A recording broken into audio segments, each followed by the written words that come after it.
प्रभु श्री राम जब लौट करके आए रावण को मार के,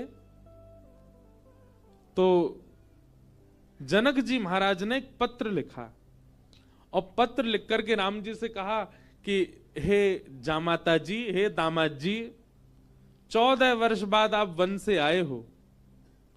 आप में तो जनकपुर के लोगों के प्राण हैं ही, परंतु हमारी लाली जो है जानकी, वो तो हमारी प्राण ही हैं।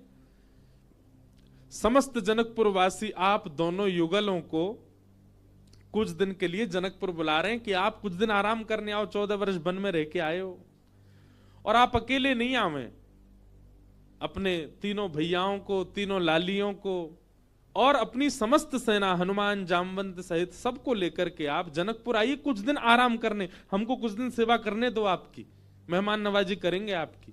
कुछ दिन के भ्रमण के लिए आप लोग जनकपुर आ जाओ। भगवान सभा में बैठे थे और सभा में बैठे बैठे जैसे ही जनक जी का पत्र आया तो भगवान ने हनुमान जी से कहा, पत्र पढ़ के सुनाओ, क्या बोल रहे हैं हमारे ससुर जी। हनुमान जी ने पूरा पत्र पढ़ा।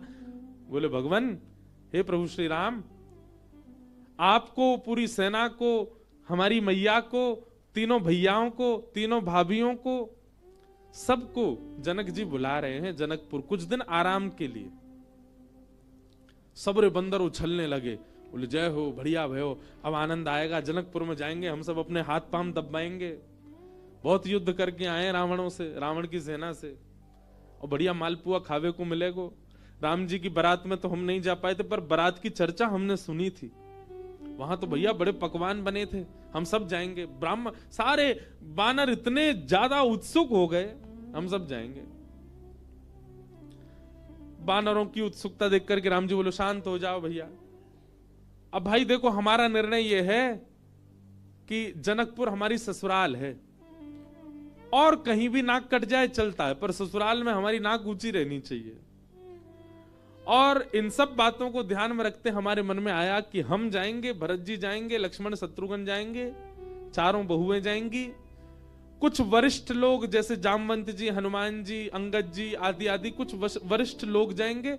बाकी बानरों से हमारी प्रार्थना, आप तो यहीं सरजू जी के तट पे अयोध्या में ही रहो, आप लोग मत चलो। बानर सब उदास हो गए। बोले, क्यों, हम क्यों नहीं चले? बोले, आप लोगों का स्वभाव ऐसा ही है, किसी से भी छीन के खा जाते हो, कहीं पर भी मलमूत्र त्याग देते हो, कहीं भी उछल कूद कर देते हो, डाले तोड़ देते हो, वन उजाड़ देते हो। और जनकपुर हमारी ससुराल है। हमारे सामने किसी ने कह दिया कि अरे देखो, वो वन पूरे बानरों ने उजाड़ दिया। बानर किसके? बोले, राम जी के। तो हमको तो बहुत बुरा लगेगा, लेकिन आप लोगों का यही स्वभाव है, तो क्या करें। इसलिए आप लोग तो अयोध्या में, इसको कितना भी चलो उजाड़ो, ये रहेगा अपने ही लोग हैं, सुधार भी देंगे। अब वो तो ससुराल है, वहां तो संकोच हो जाएगा हमको। बानर सब नीचे मुंह करके बैठ गए। राम जी तो अपनी घोषणा करके चले गए। जामवंत जी, हनुमान जी बोले, भाई सब लोग उदास क्यों हो गए? बोले, जब रावण से मरवाना था तो हमको ले गए, और जहां रसगुल्ला मिलेंगे, मालपुआ मिलेंगे, फल मिलेंगे, मेवा मिलेंगे, सेवा मिलेगी, वहां हमको छोड़ के जा रहे हैं। हाँ, यही बात है। जहां ये था कि मृत्यु सामने, वहां बानर आगे, और जहां मालपुआ आगे, वहां बानर नहीं छोड़ जा रहे हैं। जामवंत जी ने हनुमान जी से कहा, हनुमान जी आप जाके निवेदन करो। बोले, देखो हम तो कुछ नहीं कहेंगे, हमारे स्वामी हैं, उनकी आज्ञा हमारे लिए सर्वोपरि है। आप बड़े हो, सीनियर हो, आप ही बात करो। जामवंत जी गए और राम जी से कहा, देखो सब बानर बहुत उदास हो गए, आप ऐसे मत करो, मैं जिम्मेवारी लेता हूं, एक पत्ता भी जनकपुर का टूटेगा नहीं, किसी वृक्ष का। ले देखो, आ गए ऊपर से। इनकी काम की बात चली, सुनवे आए। बोले, आपके ससुराल में एक चीज भी यहां से वहां नहीं होगी, हमारी गारंटी। राम जी बोले, भैया 100, 200, 300 बंदर नहीं है, करोड़ों बंदर हैं, किस किस को संभालोगे? बोले, हमारी जिम्मेवारी। मैं वचन देता हूं, आपकी ससुराल में एक बात भी ऐसी नहीं होगी जिससे आपको संकोच अनुभव हो। अच्छा देखो, राम जी को संकोच की कोई चिंता नहीं है, तो लीला कर रहे थे राम जी। आनंद कर रहे थे। जामवंत जी बोले सब बानरों की जिम्मेवारी मैं लेता हूं। राम जी बोले देख लो, फिर हम कुछ बात होगी हम तुमसे ही कहेंगे। जामवंत जी बोले आप कह लेना हमसे, बस जिम्मेवारी हमारी। ठीक है। जामवंत जी बाहर आए, बाहर आकर के सब बानरों से बोले हाँ भैया सुनो, राजी हो गए राम जी आप सबको ले जाने के। बंदर तो छलन लगे, जय हो राजा रामचंद्र भगवान की जय हो, हमारे जामवंत जी की जय हो, अब तो जाएंगे खूब आनंद करेंगे। बोले लेकिन सावधान, मैंने जिम्मेवारी ली है, एक पत्ता भी नहीं टूटना चाहिए जनकपुर के किसी वृक्ष का। बानर बोले बिल्कुल नहीं टूटेगा, आप तो बिल्कुल आज्ञा करो कैसे चलना है। बोले सब मुझे देखो, जो मैं करूं वही करना है, जब मैं बोलूं तब बोलना है, जब मैं शांत रहूं तब, यहां तक कि श्वास भी मेरे संगी लेनी है सबको। मैं जब छोड़ूं तब छोड़नी, तब लेनी तब लेनी, मैं जब मुड़ूं तब मुड़ना, मैं जब देखूं तब देखना, मैं जब सोऊं तब सोना, मैं जब खांसूं तो खांसना। बानर बोले ठीक है। राम जी बोले एक बार हमको डेमो दिखाओ। जामवंत जी खड़े हो गए, करोड़ों बंदर खड़े सामने। जामवंत जी ने अपना उल्टा हाथ उठाया, सारे बानरों ने अपना उल्टा हाथ उठाया। जैसे परेड होती है ना 26 जनवरी को, तो हमारे मिलिट्री के जवान बिल्कुल एक संग उनके हाथ पैर चलते हैं, ये हाथ पीछे तो यही हाथ पीछे जाएगा। उनको देखो कभी, उनके पैर भी बिल्कुल समय पे आगे, समय से पीछे, गर्दन भी समय से चलेगी। वैसे मिलिट्री के जवानों की तरह सब बंदर खड़े हो गए। जामवंत जी हंसे तो सबरे बंदर हंसे। जामवंत जी खांसे तो जिनको खांसी नहीं आ रही वो जबरदस्ती खांसे। खांसना ही है, जामवंत जी खांस रहे हैं। राम जी बोले चलो ठीक है, अब चलते हैं जनकपुर। आहा, जनकपुर की ओर जा रहे हैं।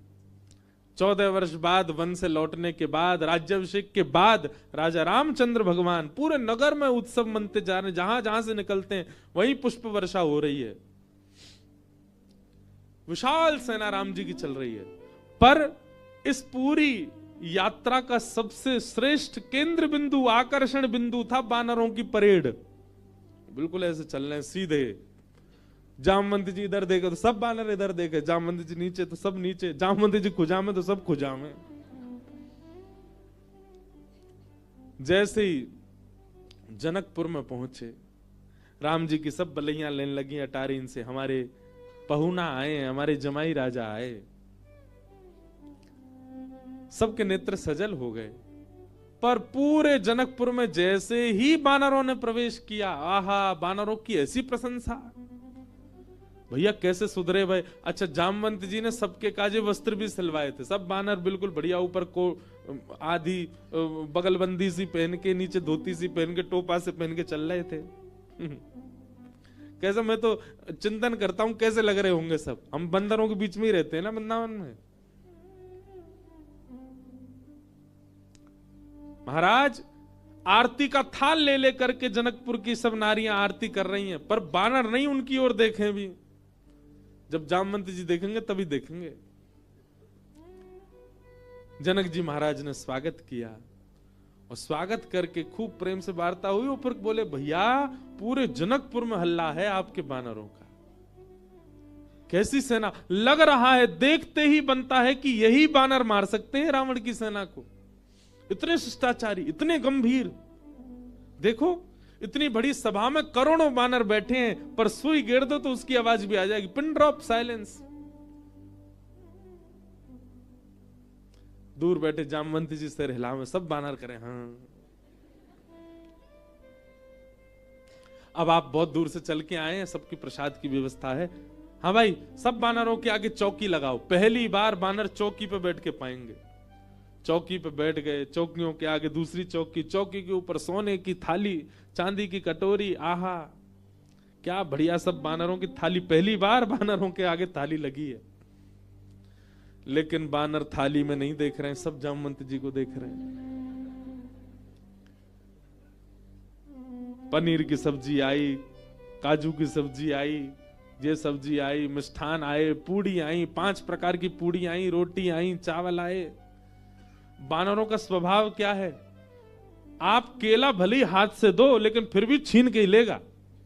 बानर का स्वभाव होता है, उसका छीनने का ही स्वभाव होता है। पर सारे बानर ऐसे बैठे जामवंत जी को देख रहे, टेढ़ी टेढ़ी नजर करके देख तो रहे थाली में क्या क्या आ रहा है, लार टपकती जा रही है, लेकिन नहीं, जामवंत जी जैसे कहेंगे वैसे ही खाना है। सबको फल दिए गए, फलों में सब फल अमनिया करके दिए, आम सबको साबुत दिए गए, सबकी थाली के आगे आम रखे गए, सब बिल्कुल थाली हो गई। जामवंत जी महाराज ने सब बानर की ओर देखा, सब बानर बिल्कुल जामवंत जी को देख रहे थे।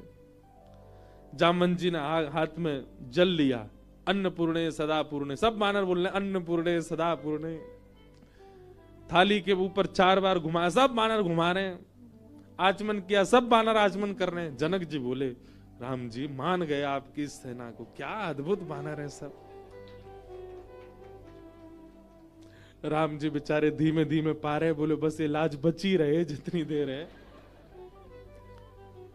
प्रसाद पाने लगे बिल्कुल वैसे, अगर दाल चावल पा रहे हैं जामवंती, सब दाल चावल ही पा रहे हैं, जितनी दाल जितनी सब्जी डाल रहे हैं उतनी ही डाल रहे हैं।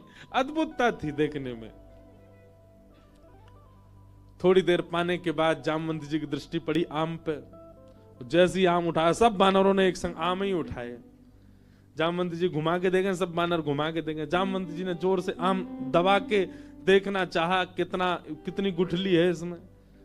अब वो आम ऐसा था कि जैसे ही नेक दबाया सो गुठली उछल गई उसमें से।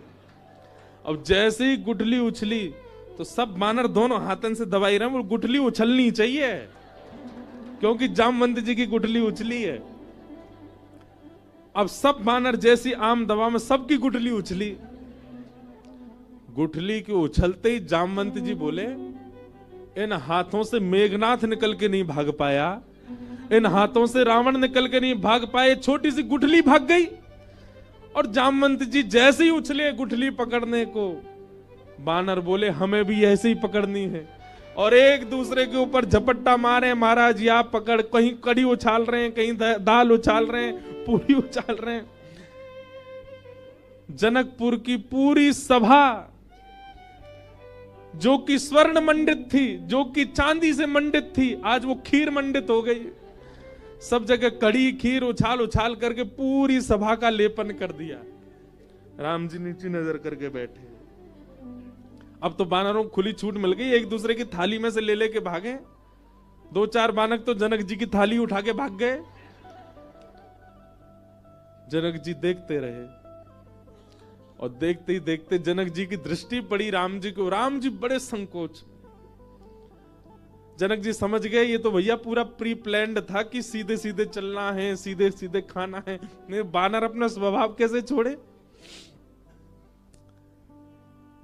राम जी को संकोच में देख जनक जी ने उनको हृदय से लगाया, बोले हम बिल्कुल अप्रसन्न नहीं है, हमको प्रसन्नता है कि इतना आनंद हुआ आज जनकपुर में इतने दिन बाद। आप बिल्कुल संकुचित मत हो। लेकिन सबसे ज्यादा संकोच हो रहा था जामवंत जी को। मैंने जिम्मेवारी ली थी और मैंने बिगाड़ दिया सब काम।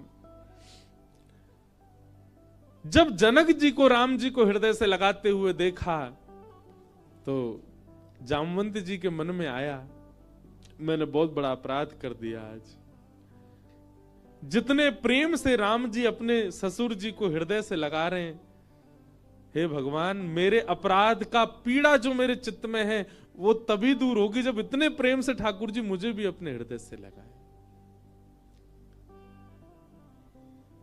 जी की हृदय की भावना राम जी पहचान गए। और जब वापस जनकपुर से लौटने का समय आया 6-7 दिन बाद, जामवंत जी से राम जी ने एकांत में कहा हम आपके मन के भाव जान गए। जब जनक जी हमको हृदय से लगा रहे थे, आपके मन में आया था कि कभी आप भी हमको ऐसे हृदय से लगाओ। अब अभी हृदय से लगाने में वो बात नहीं होगी। जब आप अपनी पुत्री का वर्ण हमारे साथ करोगे, हम आपके दामाद बनेंगे, तब आप हमको इसी भाव से हृदय से लगाना, तब आपकी इच्छा पूरी होगी।